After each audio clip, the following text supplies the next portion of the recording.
بسم الله الرحمن الرحيم وما أرسلناك إلا رحمة للعالمين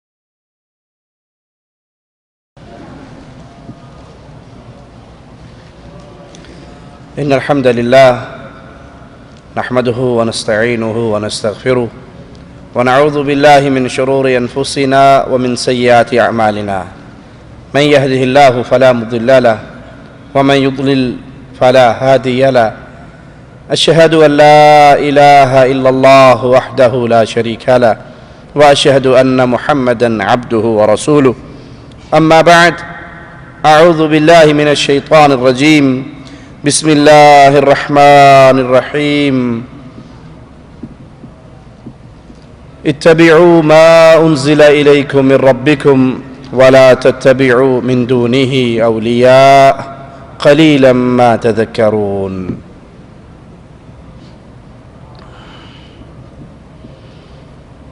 رسول اللہ صلی اللہ علیہ وسلم وہ پیاری اور عظیم ہستی ہیں جو ہمارے لیے زندگی کے ہر شعبے میں، زندگی کے ہر میدان میں نور کا مینارہ ہے۔ زندگی کا وہ کوئی حصہ نہیں جس میں ہمارے لیے ہدایت پیارے حبیب علیہ الصلاۃ والسلام کی سیرت سے چھلکتی نہ ہو۔ اللہ کے نبی کائنات کے لیے رحمتوں بھرے نبی بن کر آئے۔ آپ کی رحمت مسلمانوں کے لیے بھی، نان مسلمز کے لیے بھی، انسانوں کے لیے بھی، جانوروں کے لیے بھی، ہر چیز کے لیے رحمت بن کر آئے۔ آئیے پیارے حبیب علیہ الصلاۃ والسلام کی رحمت کے چند نمونوں کو پیارے نبی علیہ الصلاۃ والسلام کی احادیث سے سنیں۔ اللہ کے نبی علیہ الصلاۃ والسلام یتیموں کے لیے بھی رحمت بن کر آئے۔ صحیح مسلم میں پیارے حبیب علیہ الصلاۃ والسلام کا یہ فرمان موجود ہے۔ اللہ کے حبیب فرماتے ہیں کافر الیتیم، یتیم کی کفالت کرنے والا، کافر الیتیم لہو او لغیرہ انا وہو کہاتین فی الجنہ۔ جو شخص یتیم کی کفالت کرتا ہے، وہ یتیم اس کے اپنے ہوں یا اس کے اپنے نہ ہوں، غیر ہوں، بھتیجے بھانجے، قریبی عزیز، قریبی رشتہ دار نہ ہوں، غیر ہوں، جو یتیم کی کفالت کرتا ہے، پیارے حبیب فرماتے ہیں وہ جنت میں اس طرح میرے ساتھ اکٹھا ہو جائے گا۔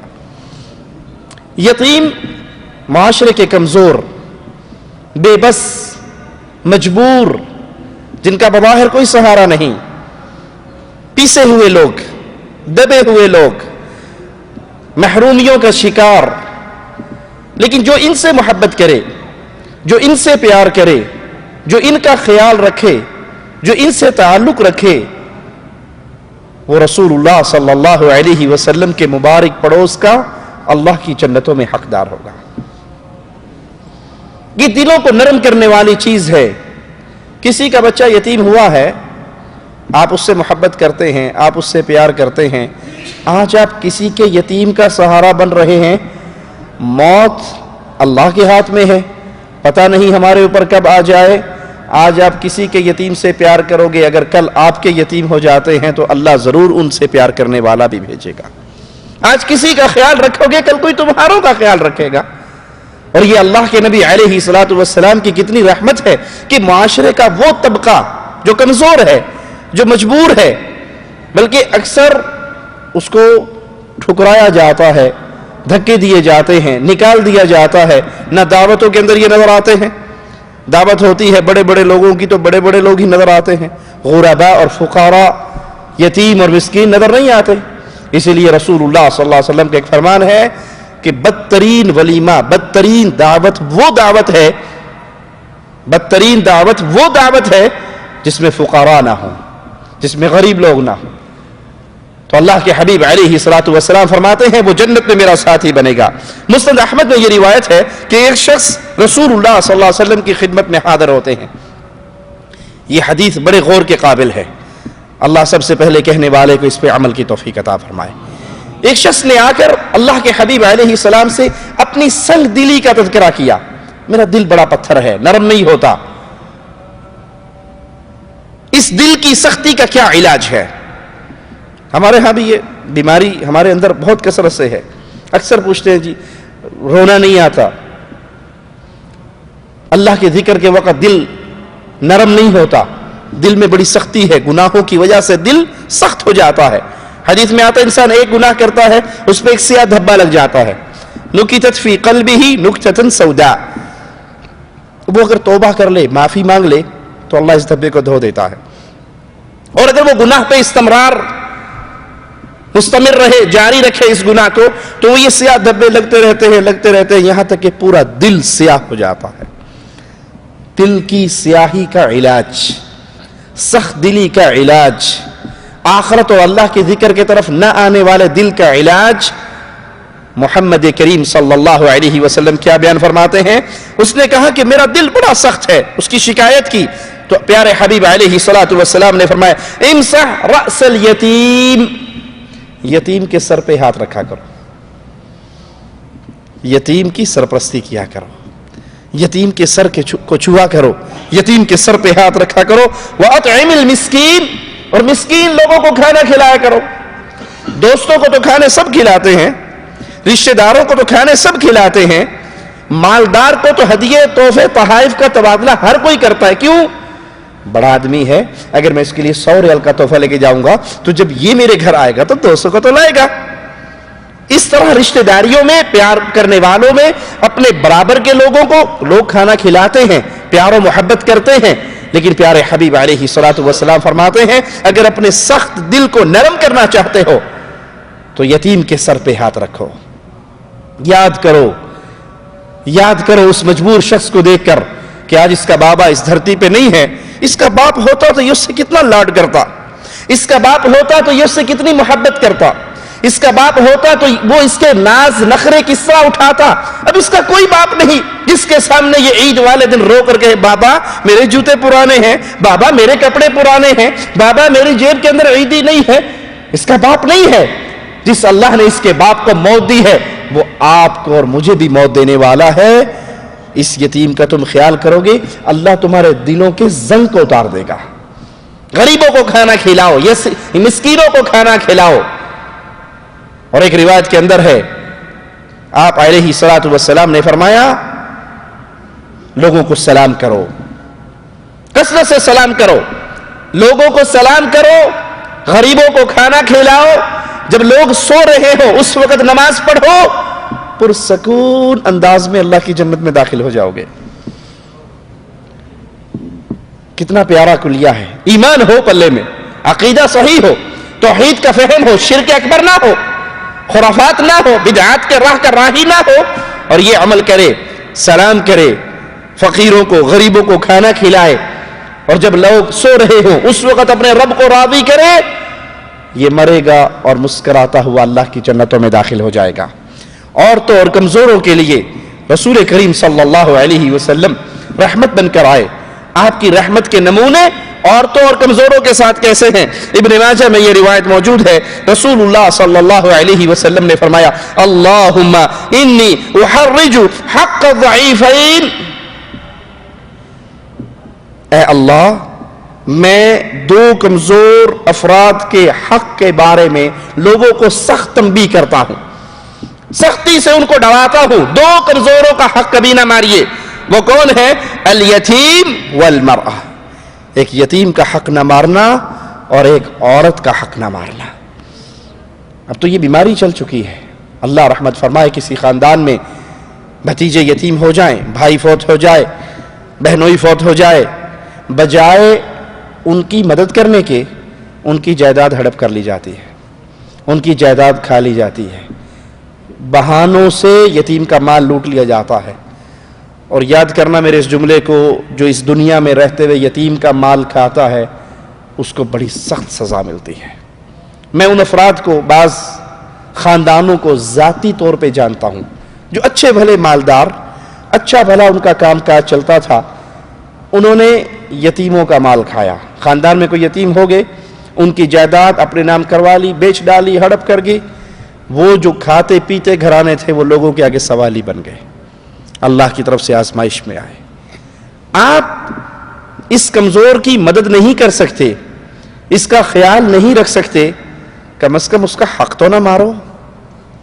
ہونا تو یہ چاہیے تھا کہ آپ ان کے ساتھی بنتے، آپ ان کے مددگار بنتے، آپ ان کے باپ کی جگہ پر کھڑے ہو کر ان کے سر پہ ہاتھ رکھتے کہ میرا بھائی فوت ہو گیا، بھتیجو مجھے چچا نہ سمجھو، میں تمہارے باپ کا کردار ادا کروں گا۔ ہونا تو یہ چاہیے تھا، لیکن آپ یہ نہ کر سکے تو پیچھے ہٹ جاؤ، ان کو چھوڑ دو، ان کو ان کے حال پہ رہنے دو۔ ان کی وراثت کو شیر مادر سمجھ کے تو نہ کھا جاؤ، نہ پی جاؤ۔ اور اگر ایسا کرو گے تو پھر اگلے جہان جو مالک کا انتقام ہے وہ تو ہے، اس جہان کے اندر بھی سزا ملتی ہے۔ پیارے حبیب علیہ الصلوۃ والسلام فرماتے ہیں، اے اللہ میں لوگوں کو سخت تنبیہ کر رہا ہوں دو ضعیفوں کے حق کے بارے میں، ایک عورت اور ایک یتیم۔ جامع ترمذی میں یہ روایت ہے، رسول اللہ صلی اللہ علیہ وسلم نے حجۃ الوداع کے موقع پہ فرمایا، استوصوا بالنساء خیرا، لوگوں عورتوں کے ساتھ حسن سلوک کی وصیت کو قبول کرو۔ اپنی بیویوں کے ساتھ، اپنی بہنوں کے ساتھ، اپنی بچیوں کے ساتھ، عورتوں کے ساتھ حسن سلوک کیجئے، یہ حسن سلوک کی حقدار ہیں۔ بیوی جب اپنے گھر سے نکاح ہونے کے بعد اپنے ماں باپ کو چھوڑ کر آپ کے گھر آ گئی، اور اس کے پلے میں کچھ رہا ہے؟ اس کی عزت کے مالک بھی آپ بن گئے۔ وہ تو اپنا سب کچھ ختم کر کے، اپنی کشتیاں جلا کے آپ کے گھر میں آئی ہے، وہ اپنے باپ کو چھوڑ کر آئی ہے۔ سسر کو اس مقام پہ باپ کا پیار دینا چاہیے۔ وہ اپنی ماں کو چھوڑ کر آئی ہے تو ساس کو اس موقع پہ ماں کا پیار دینا چاہیے۔ وہ اپنی بہنوں کو چھوڑ کر آئی ہے تو ننند کو اس موقع پہ بہن کا پیار دینا چاہیے۔ وہ پورا جس خاندان میں، جس گھر میں اس نے 20 بہاریں گزاری ہے، ایک جملہ آپ نے کہا قبول قبول قبول، وہ اٹھی اور چل کے آپ کے گھر آ گئی، پورا خاندان چھوڑ دیا۔ آپ کے سسر نے اپنے جگر کا ٹکڑا کاٹ کے آپ کے حوالے کر دیا۔ اب وہ آپ کے گھر میں آ گئی تو میدان جنگ نہ بنائیے اس گھر کو، کہ احساس بھی تلاش کر رہی ہے کہ کوئی عیب مجھے ملے بیوی کا، بہو کا، میں فوراً بیٹے کے کان بھروں۔ ننندے تلاش میں ہیں کہ بھابھی کا کوئی مسئلہ ایسا ملے تو بھائی کے کان بھرے جائیں۔ یہ کان بھرنے کی بجائے اگر آپ پیار محبت کا انداز کریں گے تو اس گھر کو جنت نہیں بنا سکتے؟ جس گھر کو آپ نے جہنم بنا لیا ہے، جو گھر میں داخل ہو رہا ہے ہر کسی کے منہ پہ 12 بجے میں ساس ادھر ناراض بیٹھی ہے، ننند ادھر ناراض بیٹھی ہے، بیوی اندر رو رہی ہے، خامن سر کھجاتا ہوا صحن کے اندر چکر کاٹ رہا ہے، کروں کیا؟ ایک خامن اپنی قریبی عزیزہ سے کہتا ہے، دو ٹوک اس نے لفظ کہے، میں اس کو شخصی طور پہ جانتا ہوں، کہا اگر بیوی کو راضی کرتا ہوں تو ماں ناراض ہوتی ہے، ماں کو راضی کرتا ہوں تو بیوی ناراض ہوتی ہے۔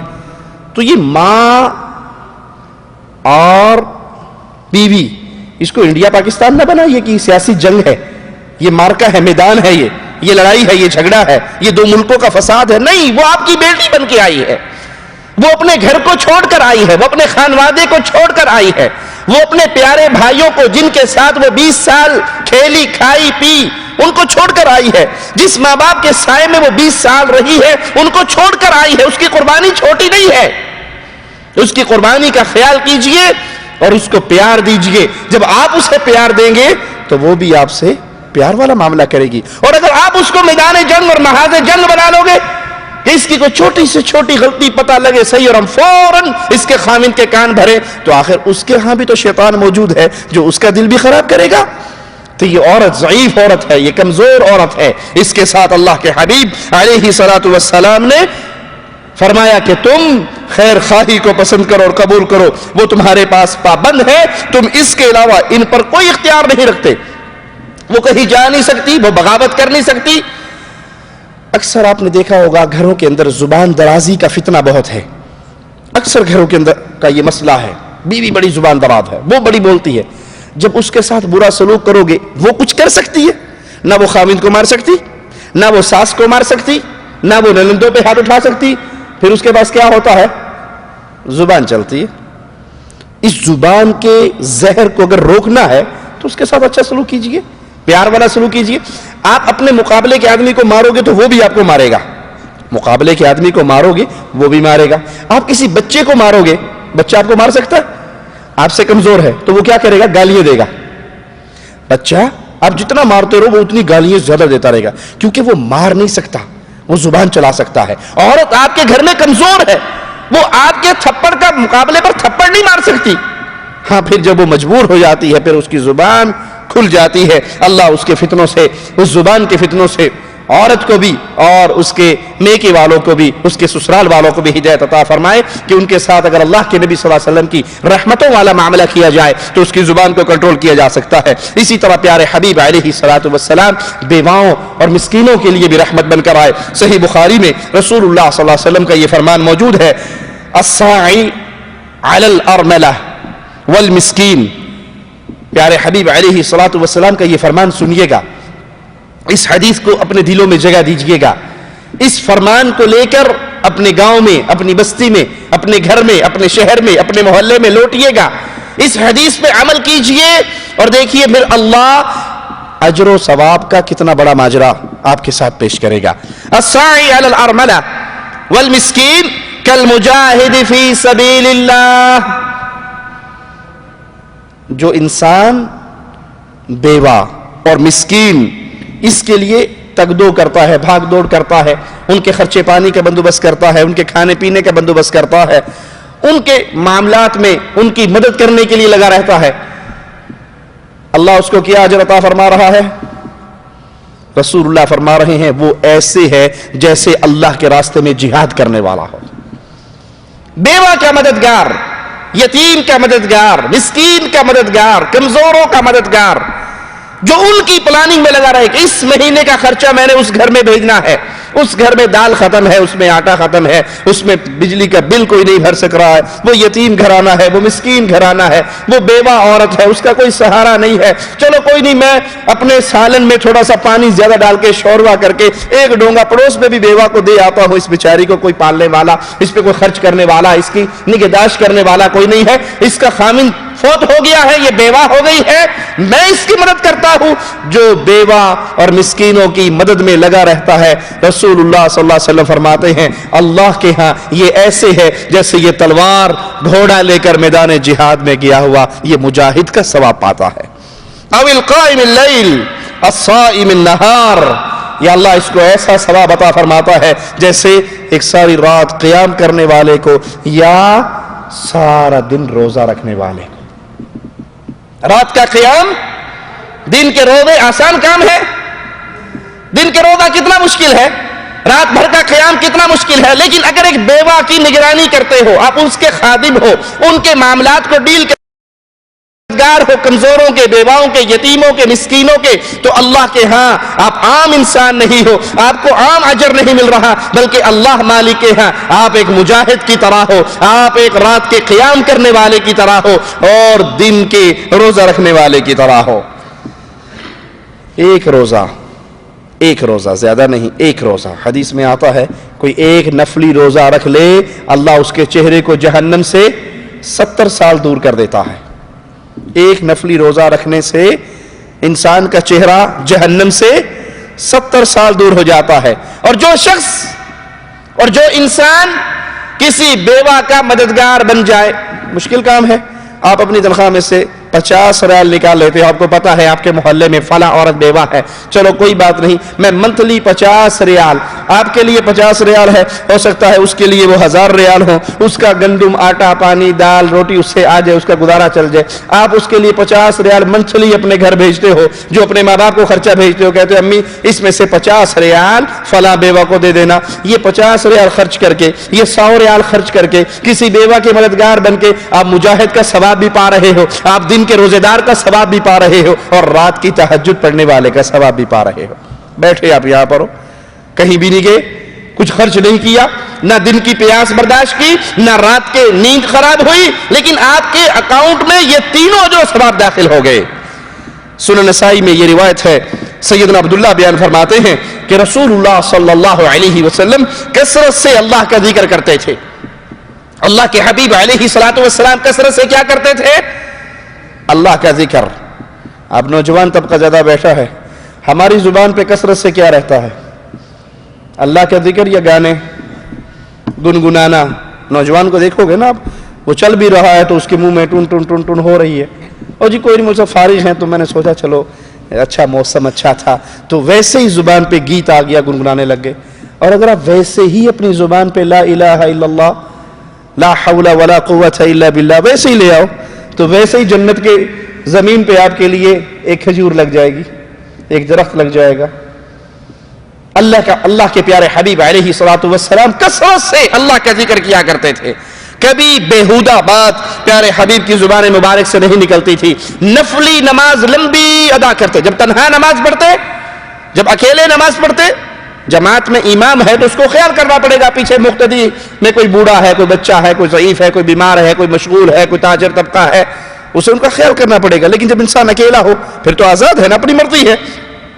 تو پیارے حبیب علیہ الصلوۃ والسلام جب تنہا نفلی نماز پڑھتے تو لمبی نمازیں ادا کرتے, اور جب خطبہ ارشاد فرماتے تو مختصر خطبہ ارشاد فرماتے. بیوہ اور مسکین کے ساتھ اس کے کام کرنے کے لیے جانے میں پیارے حبیب کوئی عار محسوس نہیں کرتے تھے. نبی سے پیارا کوئی اور ہو سکتا ہے؟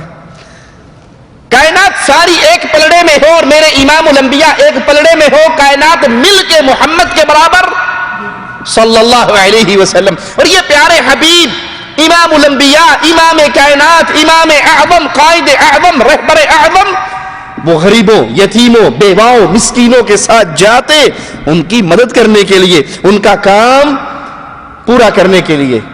اگر آپ کی جیب میں 4 پیسے آ گئے ہیں, اگر آپ کی جیب میں دنیا کی جھوٹی عزت و شہرت کے کوئی کارڈ آ گئے ہیں, تو کبھی آپ اور میں تصور کر سکتے ہیں, کوئی مسلمان تصور کر سکتا ہے کہ انسان دنیا میں کتنے ہی اونچے مقام پہ پہنچ جائے, وہ پیارے نبی صلی اللہ علیہ وسلم کے قدموں سے اڑنے والے خاک کے برابر بھی نہیں ہو سکتا. اب نبی یتیم کے ساتھ چل رہے, نبی بیوہ کے ساتھ چل رہے, نبی مسکین کے ساتھ چل رہے, ان کی مدد کر رہے, ان کے کام کاج میں جا رہے, اور میں کسی یتیم کو ملتا ہوں تو میری دل کی کیفیت کیا ہوتی ہے؟ میرے برابر کا آدمی, میرے رتبے کی, میرے شان کے برابر کوئی آدمی ہو تو اس کے ساتھ تو بڑے گرم جوشی سے ہاتھ ملایا جاتا ہے, خوب اچھی طرح بغل گیر ہوا. اور کوئی غریب آ جائے, کوئی یتیم, السلام علیکم, یہ 4 ہوں, السلام علیکم, آگے چلو بس جلدی کرو. یہ غریبوں کے ساتھ ہمارا سلوک, یہ یتیموں کے ساتھ, یہ بیوہ, بالکل بے سہارا سے لوگ بیچارے جو معاشرے کا مجبور اور پیسا ہوا طبقہ ہے, میری ڈیلنگ اس سے کیسی ہے؟ میں ایک غریب کو, ایک مجبور کو, ایک کمزور کو, ایک بیوہ, ایک یتیم, ایک مسکین کو دیکھ کے میرے چہرے کے تاثرات کیا ہوتے ہیں؟ آپ اپنے معاشرے میں دیکھ لیجیے, ایک بنگالی مسلمان, ایک ہندی مسلمان, ایک پاکستانی مسلمان, جو غریب آدمی بیچارہ سڑکیں صاف کر کے اپنا پیٹ پال رہا ہے, میرے دل میں جذبات اس کو دیکھ کر کیا آتے ہیں؟ اگر ماتھے پہ سلوٹیں پڑتی ہیں, بل پڑتا ہے کہ وہ نماز میں آپ کے ساتھ کھڑا ہے, تو سمجھ لیجیے آپ کا دل پتھر دل ہے, یہ مومن کا دل نہیں ہے. جس اللہ نے اس کے ہاتھ میں جھاڑو پکڑائی ہے اور آپ کو لینڈ کلوزر کی سیٹ پہ بٹھایا ہے, کیا اللہ آپ کو جھاڑو نہیں پکڑا سکتا؟ جس اللہ نے اس کو نابینا کیا ہے, اندھا کیا ہے, مجبور کیا ہے, معذور کیا ہے, وہ آپ کو نہیں کر سکتا؟ تاریخ کے اندر ایک بڑا عجیب قصہ آتا ہے. ایک شخص کی شادی ہوئی, وہ اپنی بیوی کے ساتھ خیمہ لگا کے کہیں آرام مزے کے دن گزارنے کے لیے خیمے میں بیٹھا ہوا کہ دروازہ بجا. دروازے پہ ایک فقیر تھا, اس فقیر نے اللہ کے نام پہ کھانا مانگا. تو یہ شخص, یہ جلاد, صرف انسان, اس کے دل میں یہ آیا کہ میں تو اپنی بیوی کے ساتھ ہنی مون منانے کے لیے مزے کے دن گزار رہے, کون ہے جس نے ہمارے سکون کو برباد کر دیا, ہماری ساری مزے کو کرکرا کر دیا؟ یہ کباب میں ہڈی کہاں سے بن گیا؟ میں اپنی بیوی کے ساتھ بیٹھا ہوا مزے سے دسترخوان لگا کے, ابھی ہم نے خود کھانا شروع نہیں کیا, مانگنے والے پہلے آ گئے. وہ باہر نکلتا ہے اور اس کو تھپڑوں سے مارنا شروع کر دیتا ہے, اور مار مار کے لہو لہان کر دیتا ہے. اور وہ فقیر زبان سے ایک ہی جملہ کہہ رہا ہے, میں نے تو اللہ کے نام پہ مانگا تھا, نہیں دے سکتے تھے, مار تو نہ, مار کیوں رہے ہو؟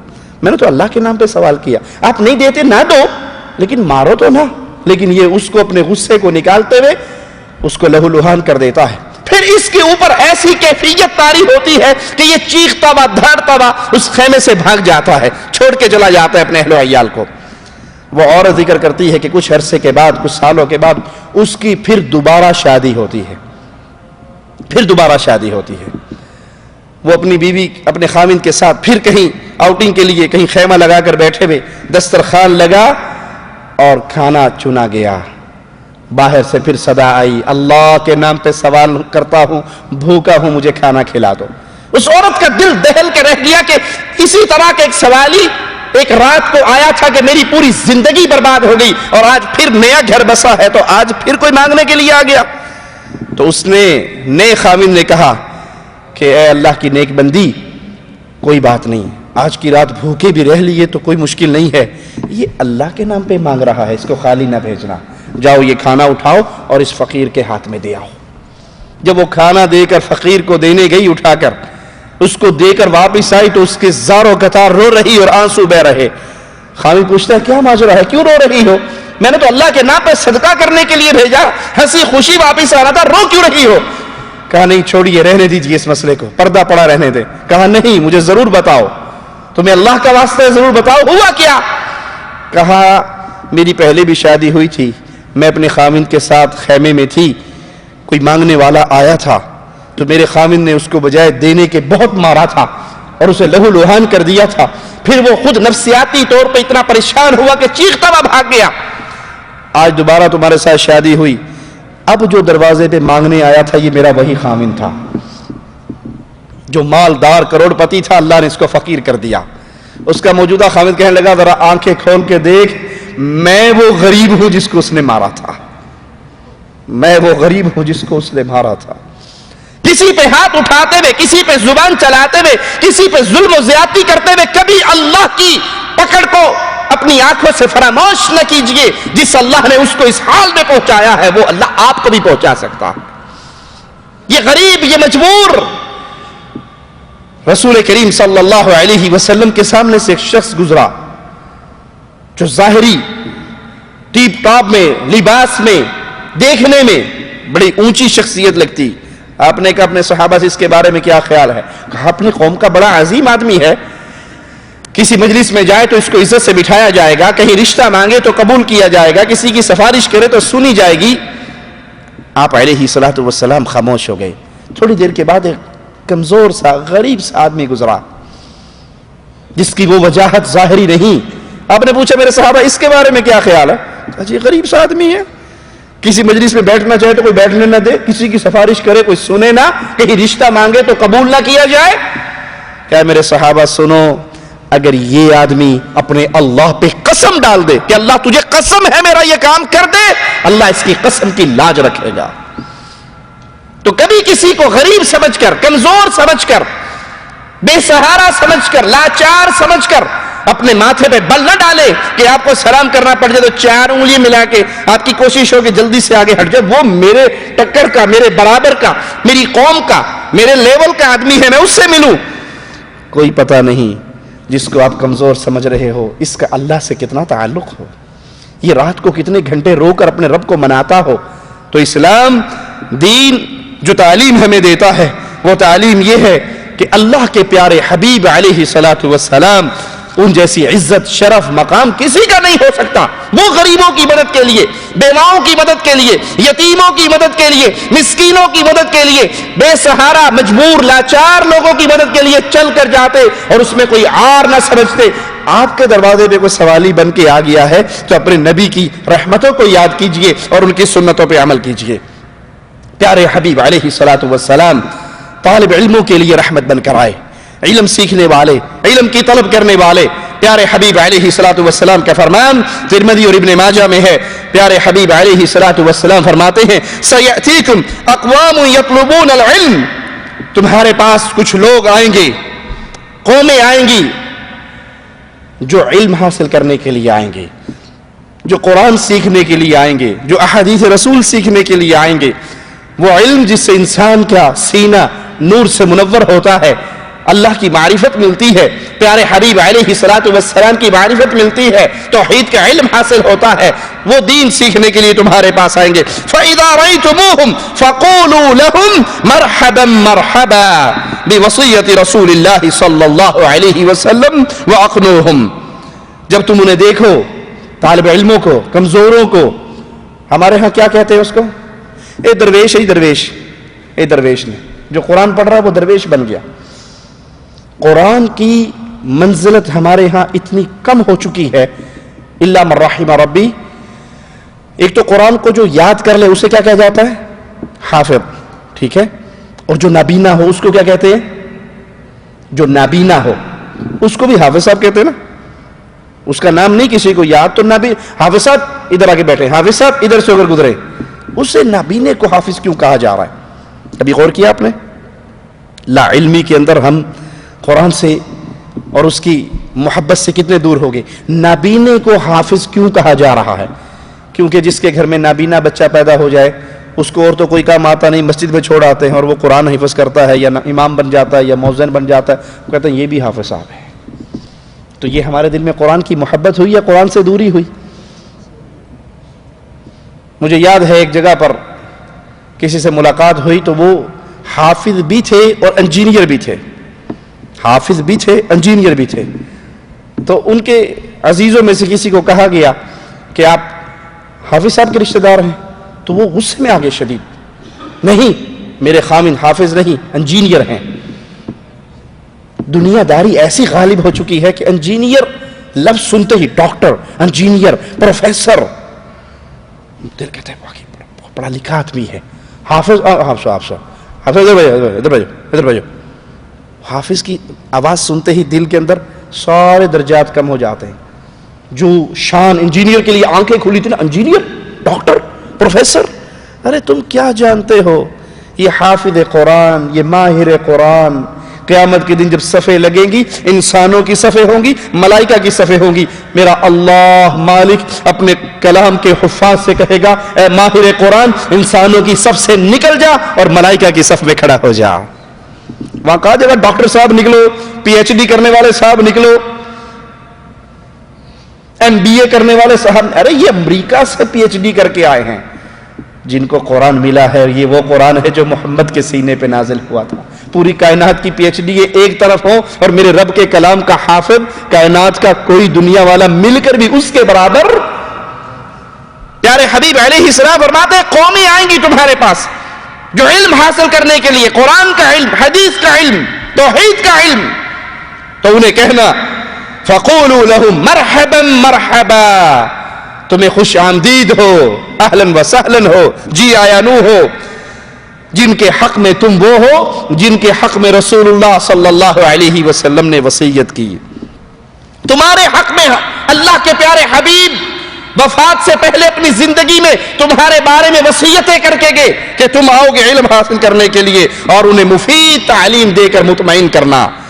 قیدیوں کے لیے پیارے حبیب علیہ الصلوۃ والسلام کس طرح رحمت بن کر آئے، صحیح بخاری میں یہ روایت موجود ہے، رسول اللہ صلی اللہ علیہ وسلم نے فرمایا قیدیوں کو آزاد کراؤ، بھوکوں کو کھانا کھلاؤ، بیماروں کی بیمار پرسی کرو، یہ کرنے والے کام ہیں۔ آپ کے علم میں ہے کوئی قیدی قید میں پڑا ہے، اس پہ کوئی جرمانہ ہے مالی طور پہ اور وہ اتنا کمزور ہے بیچارہ وہ ادا نہیں کر سکتا، آپ اس کو آزاد کروا دو، ہو سکتا ہے آپ کی یہ نیکی اللہ قبول کر لے تو آپ کی گردن کو جہنم سے آزاد کر دے۔ قیدیوں کو آزاد کرواؤ، بھوکوں کو کھانا کھلاؤ، بیماروں کی بیمار پرسی کرو۔ پیارے حبیب علیہ الصلوۃ والسلام کا فرمان سنیے، صحیح مسلم میں یہ روایت ہے، حق المسلم علی المسلم، مسلمان کے مسلمان پر 6 حقوق ہیں، 6 حق ہیں مسلمان کے ایک مسلمان پر۔ قیل ما ہن یا رسول اللہ صلی اللہ علیہ وسلم، کہا گیا اللہ کے حبیب علیہ الصلوۃ والسلام وہ 6 حق کون سے ہیں؟ وہ کون سے حق ہے ایک مسلمان کے دوسرے مسلمان پہ؟ فرمایا اذا لقیتہ فسلم علیہ، جب بھی مسلمان کو ملو تو کیا کہو اسے؟ السلام علیکم ورحمۃ اللہ وبرکاتہ۔ یہ مسلمان کا مسلمان پہ حق ہے۔ کیا یہ سنت ہمارے ہاں زندہ ہے؟ ہم ملتے ہوئے سلام کرتے ہیں، ہم دور کیا علیہ جی ٹھیک ہے جی ٹھیک ہے.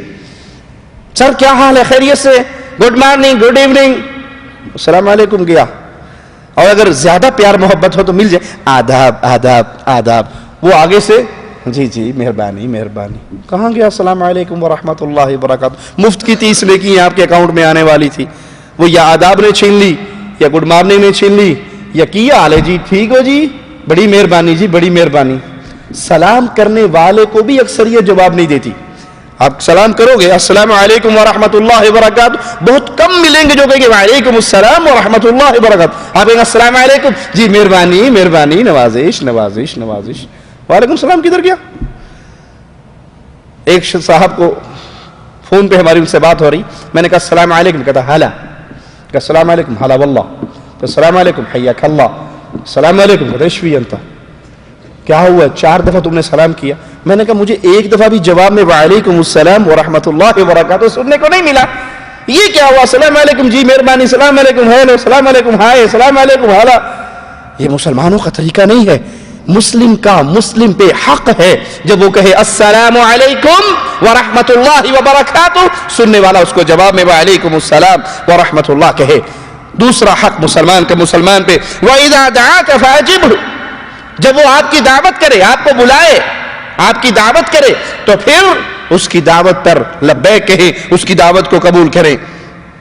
جب تم سے خیر خواہی طلب کرے, بھلائی طلب کرے تو اس کے ساتھ بھلائی والا معاملہ کرے. اور جب وَإِذَا عَطِسَ فَحَمِدَ اللَّهُ, جب اسے چھینک آئے, فَشَمِّتْهُ, وہ چھینکنے پر الحمدللہ کہے تو جواب میں کیا کہنا چاہیے, یرحمک اللہ.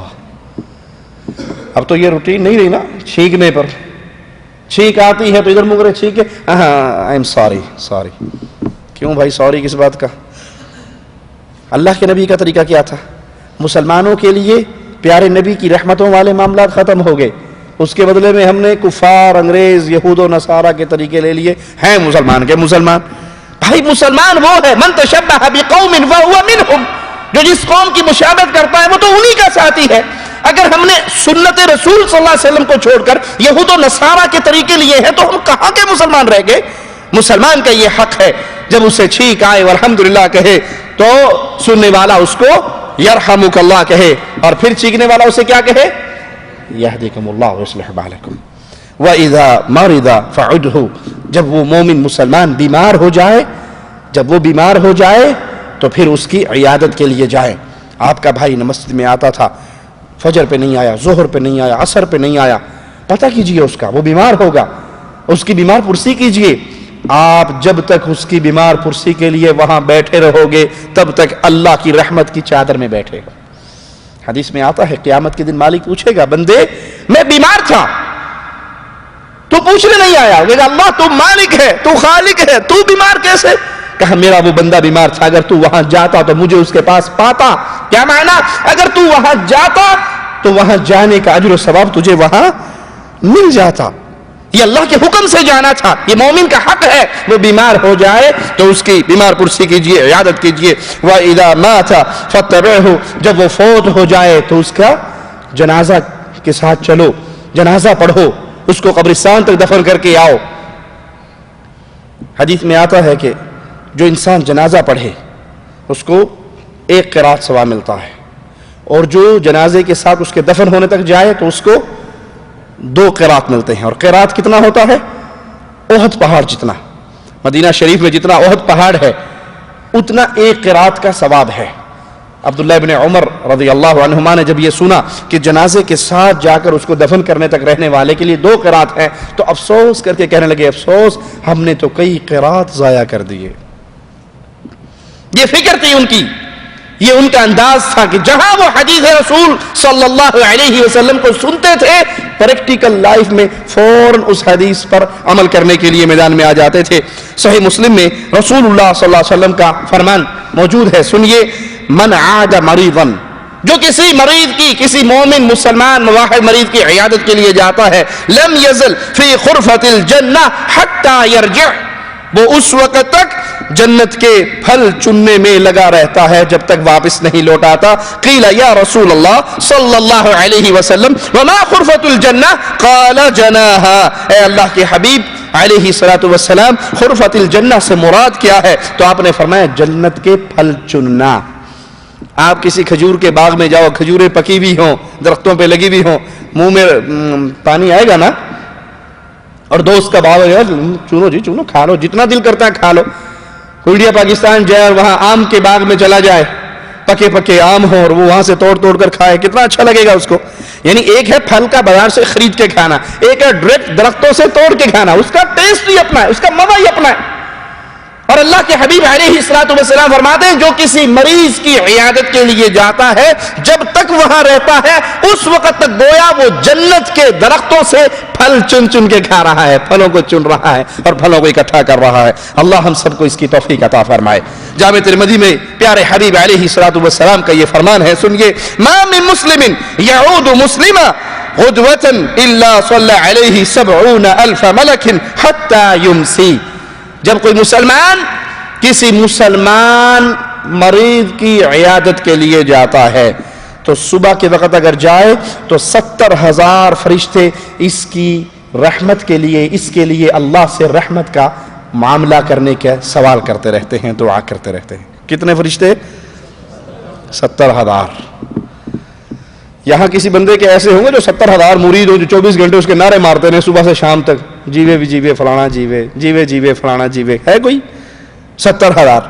اور آپ ایک مسلمان بیمار کی عیادت کے لیے گئے، ٹھیک ہے، تو صبح گئے ہو تو شام تک اللہ کے 70,000 ملائکہ آپ کے لیے رحمت کی دعا کر رہے ہیں۔ اور ملائکہ کون ہیں؟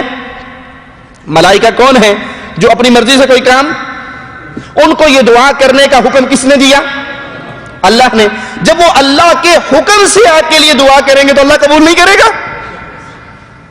یہاں کوئی میرے جیسا کہہ سکتا ہے کہ جی اب تو سعودی عرب میں ہے، یہاں کون سے مریض کو دیکھنے کے لیے جائیں؟ اگر کمپنی میں کوئی مریض نہیں ہے، آپ کے پاس ٹائم ہے، آدھے گھنٹے کے لیے آپ کسی ہاسپٹل میں چلے جائیں، وہاں کسی مسلمان کو دیکھ کے اس پہ سورۃ فاتحہ پڑھ کے، آیت الکرسی پڑھ کے دم کر کے آ جائیں، ان کی عیادت کر کے آ جائیں، آدھے گھنٹے کا ٹائم، 1 گھنٹے کا ٹائم، نتیجہ کیا نکل رہا ہے؟ 70,000 فرشتوں کی ڈیوٹی لگ جاتی ہے کہ صبح اگر گئے ہو تو شام تک، اور اگر آپ شام کو گئے ہو تو صبح تک وہ آپ کے لیے رحمت کی دعا کرتے رہیں گے۔ اور اس کے لیے جنت میں، اس عیادت کرنے والے کے لیے جنت میں ایک باغیچہ بنا دیا جاتا ہے، ایک باغ بنا دیا جاتا ہے۔ آپ کو دنیا کی رہائش گاہ میں کوئی ایسا مکان مل جائے جس کا فرنٹ دروازہ آپ کھولو تو سامنے باغ ہو، بھلے وہ کھجوروں کا باغ ہو، انگوروں کا ہو، آم کا ہو، سیب کا ہو، باغیچہ ہے، ہرا بھرا ہے، یہ مکان چھوڑنے کو دل کرے گا؟ مجبور بھی ہوں گے کہ اگر کوئی اور شے بیچ دیے، کہ مکان نہیں بیچنا۔ جب اس کا گیٹ کھولتا ہوں سامنے باغ ہوتا ہے، صبح صبح چمیلی کے پھولوں کی خوشبو آتی ہے، گلاب کے پھولوں کی خوشبو آتی ہے، رات کی رانی کے پھولوں کی خوشبو، بس جی دل خوش ہو جاتا ہے اور سارا دن بڑا حشاش بشاش گزرتا ہے۔ ارے یہ تو دنیا کا باغیچہ ہے، اللہ آپ کے لیے جنت میں باغیچہ بنا دیتا ہے اگر صرف ایک مسلمان مریض کی عیادت کے لیے آپ جاتے ہو۔ پیارے حبیب، پیارے نبی محمد کریم صلی اللہ علیہ وسلم جانوروں کے لیے، پرندوں کے لیے بھی رحمت بن کر آئے۔ بخاری مسلم کی روایت سنیے، ایک شخص نے کتا دیکھا، ایک شخص نے ایک کتا دیکھا جو پیاس کی وجہ سے کنویں کے گرد گیلی مٹی کو چاٹ رہا تھا۔ اس شخص نے اسے پانی پلا دیا، اللہ نے اس شخص کی ساری زندگی کے گناہوں کو معاف کر دیا۔ ایک کتا نجس جانور ہے، لیکن اگر آپ اس کے ساتھ بھی محبت والا معاملہ کرو گے، اس کے ساتھ بھی پیار والا معاملہ کرو گے کہ وہ مر رہا ہے اور آپ اس کو پانی پلا دیتے ہو، تو ایک کتے کو پانی پلانے سے آپ کی زندگی کے گناہ معاف ہو سکتے ہیں۔ اور ہم اپنے بچوں کو تربیت ہی کیا دیتے ہیں؟ باپ جا رہا ہے، بیٹے ساتھ ہے، سامنے سے کتا آیا، بلی آئی، بیٹے نے پتھر اٹھایا اور زور سے مارا، باپ بھی ہنس رہا ہے، بیٹا بھی ہنس رہا ہے، بڑا نشان ہے میرے بیٹے کا، کتے کو پتھر مارا۔ ارے وہ جاندار نہیں ہے، وہ زیرو نہیں ہے، اسے تکلیف نہیں ہوئی، اسے دکھ نہیں ہوا، یہ کھیل ہے، یہ تماشا ہے۔ آپ پیارے نبی کی پیاری امت ہو تو پیارے نبی کے فرامین زندگی کے ہر مسئلے میں اپنانے کے لیے تیار ہو جائیے۔ اللہ کے نبی علیہ الصلوۃ والسلام سے صحابہ نے پوچھا، اے اللہ کے حبیب، کیا ہمیں جانوروں کی وجہ سے بھی ثواب ملے گا؟ یہ تو جانور ہے، انسان نہیں ہے، کیا ہمیں جانوروں کی وجہ سے بھی ثواب ملے گا؟ تو پیارے نبی صلی اللہ علیہ وسلم نے فرمایا، فی کل کبد رطبۃ اجر، ہر ذی روح زندہ چیز کے ساتھ ہمدردی کرنے سے اللہ تعالیٰ ثواب عطا فرماتا ہے۔ ہر ذی روح چیز کے ساتھ ہمدردی کرنے سے اللہ ثواب عطا فرماتا ہے۔ پیارے حبیب علیہ الصلوۃ والسلام کا فرمان صحیح بخاری میں موجود ہے، ایک بدکار عورت زانیہ، بدکار، فاحشہ عورت، اس بنا پر معاف کر دی گئی. اس کی زندگی کے سارے زنا کو، بدکاری کو، بے حیائی کو معاف کر دیا گیا کہ وہ ایک کتے کے پاس سے گزری جو کنویں کے پاس تھا اور قریب تھا. شدت پیاس کی وجہ سے وہ مر جاتا. اس نے اپنے دوپٹے کو جوتی سے باندھا، موزے کو اور کنویں میں لٹکایا، اس میں سے پانی نکالا اور اس کتے کے سامنے رکھ دیا. وہ کتا پانی پی کے دم ہلاتا وہ اٹھ کے چلا گیا. اللہ کو اپنی اس بندی پر اتنا پیار آیا، اس کی زندگی کے سارے گناہوں کو معاف کر کے جنت عطا فرما دی. صحیح بخاری میں رسول اللہ صلی اللہ علیہ وسلم کا فرمان سنیے، یہ روایت صحیح بخاری میں موجود ہے. عذبت امرأة فی ہرة ربطتها حتى ماتت. ہم تو سمجھتے ہیں جانوروں کے معاملے میں کوئی مسئلہ نہیں ہے، جانوروں سے پیار کرو گے تو ایک فاحشہ، بدکار، زانیہ کا زندگی بھر کے گناہ اس ایک نیکی سے اللہ نے معاف کر دیا. ہمارے ہاں جانوروں کو تکلیف دینا، مارنا، پیٹنا، بھوکے رکھنا عام کھیل تماشا ہے. اور یاد دیکھیے، ایک بلی کی وجہ سے ایک عورت جہنم میں جا رہی ہے. اللہ کے نبی فرماتے ہیں ایک عورت کو بلی پر ظلم کرنے کی وجہ سے اللہ نے جہنم میں داخل کر دیا. وہ کرتی کیا تھی؟ اس کو باندھ رکھا تھا، بلی کو باندھ رکھا تھا. باندھنے کے بعد نہ تو خود کھانا کھلاتی تھی، نہ اس بلی کو آزاد کرتی تھی کہ باہر جا کر زمین پہ رزق تلاش کر کے اپنا پیٹ خود بھر لے. بھوکی باندھ دی، نہ کھانا کھلایا نہ چھوڑا. وہ بھوک سے تڑپتے تڑپتے مر گئی. اس ایک بلی کے مرنے کی وجہ سے اللہ نے اس عورت کو اٹھایا اور جہنم میں پھینک دیا. آج جانوروں پر کتنا ظلم ہوتا ہے. کبوتر باز کبوتر رکھتے ہیں تو بھوکے، تتر باز تتر رکھتے ہیں تو بھوکے، بٹیرے باز بٹیرے رکھتے ہیں تو بھوکے. ان کو لڑواتے ہیں، مرغے لڑواتے ہیں، بلیے کتے لڑواتے ہیں. ایک ریچھ پہ 4 کتے چھوڑے جاتے ہیں. یہ کیا ہے؟ یہ ظلم نہیں ہے؟ یہ جانوروں کے ساتھ ظلم نہیں ہے؟ اور ایک بلی پر ظلم کرنے کی وجہ سے اللہ نے ایک عورت کو جہنم میں ڈال دیا کہ اگر وہ اس کو خود نہیں کھلا سکتی تھی تو آزاد کر دے، وہ اپنا رزق خود تلاش کر لے. اس کا اللہ اس کا رازق ہے.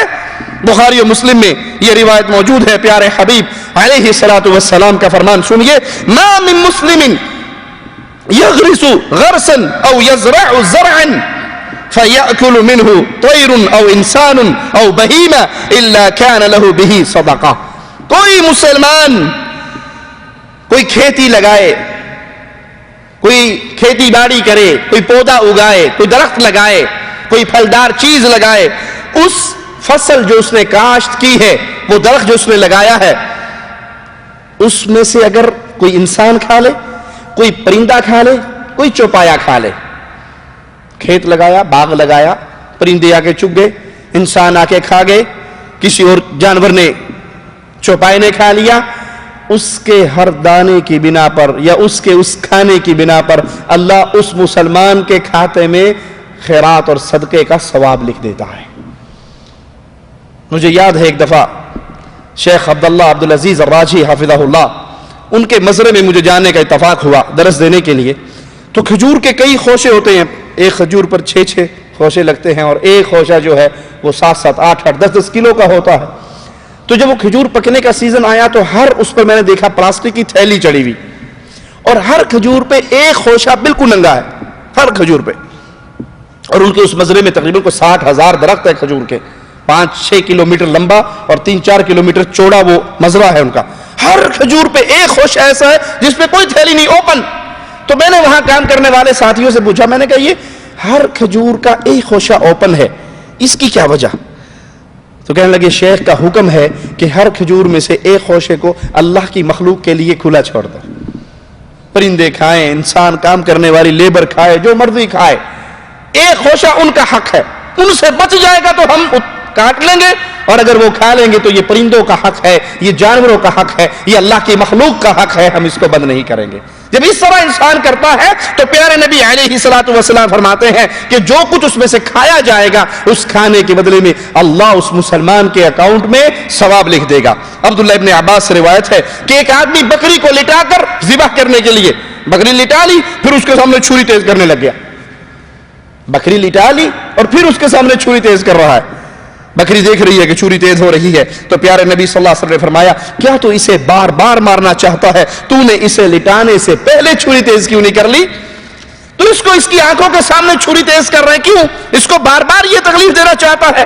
تو پہلے چھری کانٹا اپنے تیار کر لٹا اور اس کو آرام سے ذبح کر لے. اگر تو اس کی آنکھوں کے سامنے چھری کو تیز کرتا ہے, کیا تو اسے بار بار مارنا چاہتا ہے؟ صحیح مسلم میں یہ روایت ہے, پیارے حبیب علیہ الصلوۃ والسلام کا فرمان, ان اللہ کتب الاحسان علی کل شیء فاذا قتلتم فاحسنوا القتلہ. اللہ نے اے مسلمانوں ہر چیز پہ احسان کرنا لکھ دیا ہے. ہر چیز کے ساتھ اللہ تعالیٰ نے حسن سلوک کا حکم دیا ہے. جب تم کسی کو قتل کرو تو اچھی طرح قتل کرو, یعنی حد کے طور پہ جب کسی کو قتل کیا جائے یا میدان جہاد میں کسی کو قتل کیا جائے تو اسے اچھی طرح قتل کرو. وَإِذَا ذَبَحْتُمْ فَأَحْسِنُوا الذَّبْحَ. جب تم کسی چیز کو ذبح کرو تو اس کو اچھی طرح ذبح کرو, یعنی تیز چھری سے, کھنڈی چھری سے نہیں کہ آپ اس کو زور لگائی جا رہے ہیں اور بیچارے کی کھال نہیں کٹ رہی, آپ اس کو تکلیف دے رہے ہیں.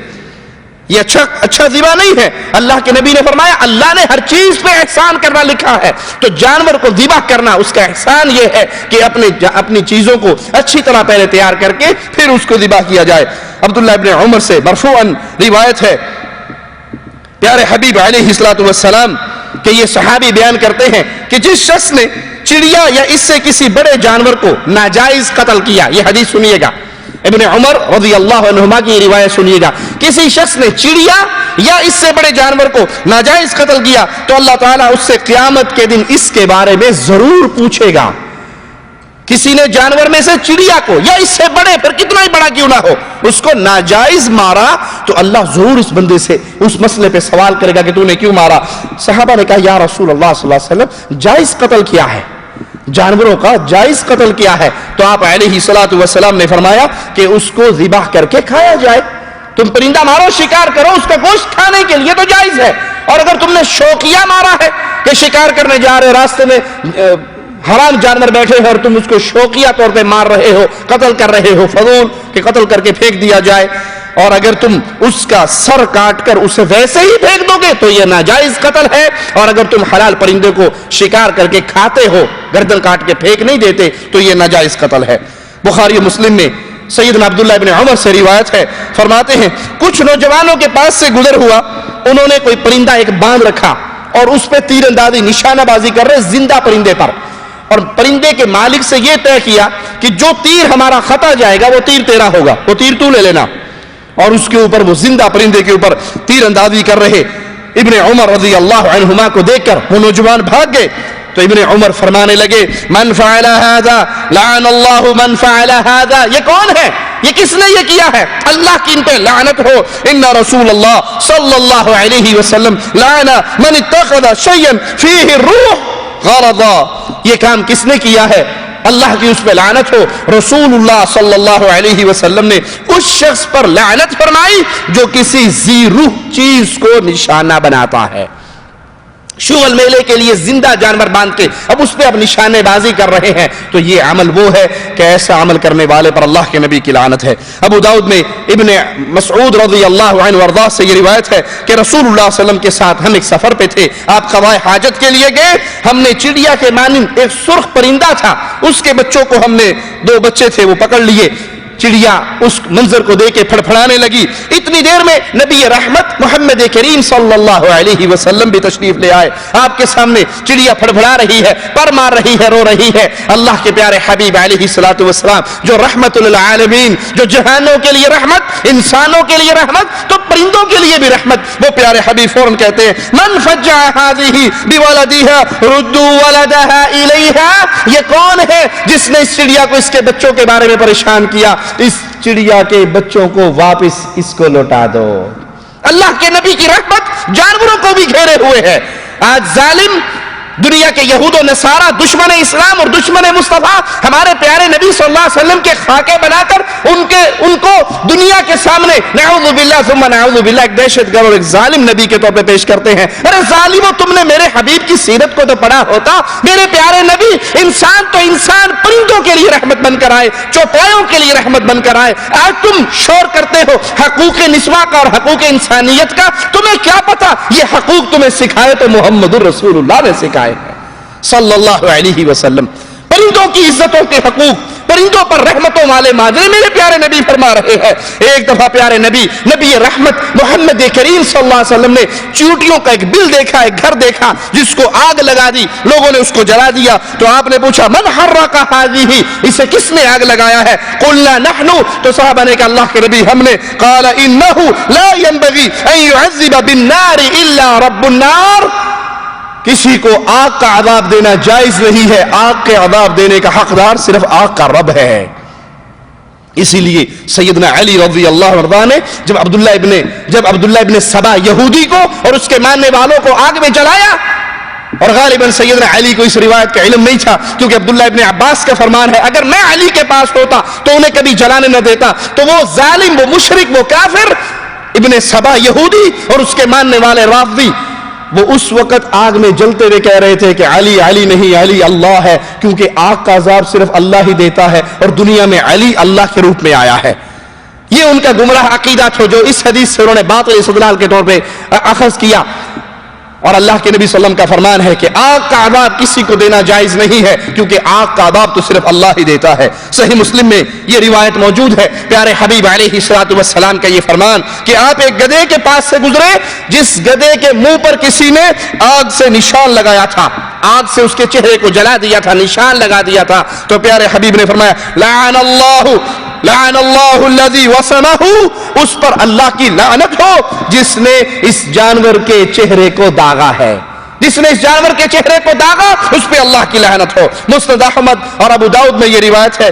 سیدنا عبداللہ بن جعفر رضی اللہ عنہما فرماتے ہیں ایک دن نبی کریم صلی اللہ علیہ وسلم نے مجھے اپنی سواری کے پیچھے بٹھایا اور ہم اللہ کے نبی صلی اللہ علیہ وسلم کے ساتھ ایک انصاری کے باغ میں داخل ہوئے۔ وہاں ایک اونٹ تھا، جب اس اونٹ نے محمد کریم صلی اللہ علیہ وسلم کو دیکھا تو دوڑتا ہوا وہ پیارے نبی صلی اللہ علیہ وسلم کے پاس آیا، اپنی گردن کو پیارے نبی صلی اللہ علیہ وسلم کے قدموں میں جھکایا اور اس کی آنکھوں سے آنسو گرنے لگے، وہ رونے لگ گیا۔ رسول اللہ صلی اللہ علیہ وسلم نے فوراً آواز لگائی من رب هذا الجمل لمن هذا الجمل فجاء فتى من الانصار فقال لي، آپ نے کہا کون ہے اس کو، اس اونٹ کا رکھوالا کون ہے، یہ اونٹ کس کا ہے؟ تو ایک انصاری نوجوان آ کر کہنے لگا یا رسول اللہ صلی اللہ علیہ وسلم یہ اونٹ میرا ہے، یہ اونٹ میرا ہے۔ تو اللہ کے نبی صلی اللہ علیہ وسلم نے فرمایا، آپ علیہ الصلوۃ والسلام کا ارشاد سنیے، افلا تتقی اللہ فی هذه البہیمہ، کیا اس جانور کے بارے میں تو اللہ سے نہیں ڈرتا؟ اس نے رو رو کر مجھے شکایت کی ہے کہ مجھے کھانا تھوڑا کھلایا جاتا ہے، کام زیادہ لیا جاتا ہے۔ اے میرے پیارے نبی کے بارے میں گندی زبانیں دراز کرنے والوں، یہ نبی رحمت تو وہ ہے جن کو جانور بھی جانتے تھے، جن کو اونٹ بھی جانتے تھے، جن کو چوپائے بھی جانتے تھے، وہ اپنی گردنوں کو پیارے نبی کے قدموں میں رکھ کے اپنے دکھ کی کہانی سنایا کرتے تھے۔ تم نے اس پیارے حبیب کی سیرت کو تو نہ سنا، اسلام دشمنی میں آ کر میرے پیارے نبی صلی اللہ علیہ وسلم پہ اعتراضات کی جھوٹی لائن اور جھوٹی لسٹ جاری کر دی۔ پیارے حبیب علیہ الصلوۃ والسلام کے سامنے یہ اونٹ رو رہا ہے اور اللہ کے نبی فرما رہے کون ہے اس کا مالک؟ کہنے والا کہتا ہے میں ہوں۔ کہا اللہ سے ڈر جو اس جانور کے بارے میں، اس نے رو رو کر مجھے یہ خبر دی ہے، میرے سامنے یہ درد کی کہانی رکھی ہے کہ مجھے کھانا تھوڑا کھلاتا ہے میرا مالک، بھوکا رکھتا ہے اور ہر وقت کام میں لگائے رکھتا ہے۔